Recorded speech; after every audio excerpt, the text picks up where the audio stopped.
We are Southern Colorado, and today it was time to saddle up and swing a mallet as the 4th annual Broadmoor Winter Polo Classic rode back into the Norris Penrose Event Center. It's a lot of fun. Fox 21 is a proud sponsor of the matchup, bringing fast-paced action and excitement to the arena once again. Fox 21's Carolyn Belling got the opportunity to speak with players and fans to find out more about the game and the skills it requires. Yeah, Austin, it was a lot of fun. I spent most of my time at the game just trying to learn about the game. And one of the professional players told me it's similar to hockey, but instead of skates, you're on a horse. The indoor game is played with 3 players on a team, and the goal is to hit the ball into the goal. Today's mashup was Los Hermanos versus Sports Core.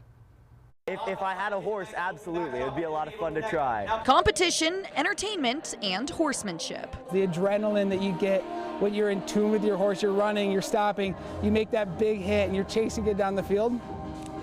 It's otherworldly. There was certainly no horsing around at the Norris Penrose Event Center on Saturday, as some of the best players from across the country went head-to-head in the 4th annual Broadmoor Winter Polo Classic, including Andrew Wildermuth. When you've got a horse that fully makes for polo, that horse loves polo. It wants to go out there. It's just as much of a competitor as every person that's riding it, so it wants to win just as much as I want to win. Not everyone is familiar with the sport, but that did not stop community members from watching. My first time I was lost the whole time. You know, I was liking watching the horses run around, but now that I understand the game more, it's become a lot more fun to come to. So what is it all about? Polo's like hockey on horses. It's a fluid game. We don't really have a lot of stoppages, so you have to kind of understand how the game flows, but then the horse does 90% of the work. 2 teams, each comprised of 3 players, competed in 4 7-minute chukkers, which is similar to periods.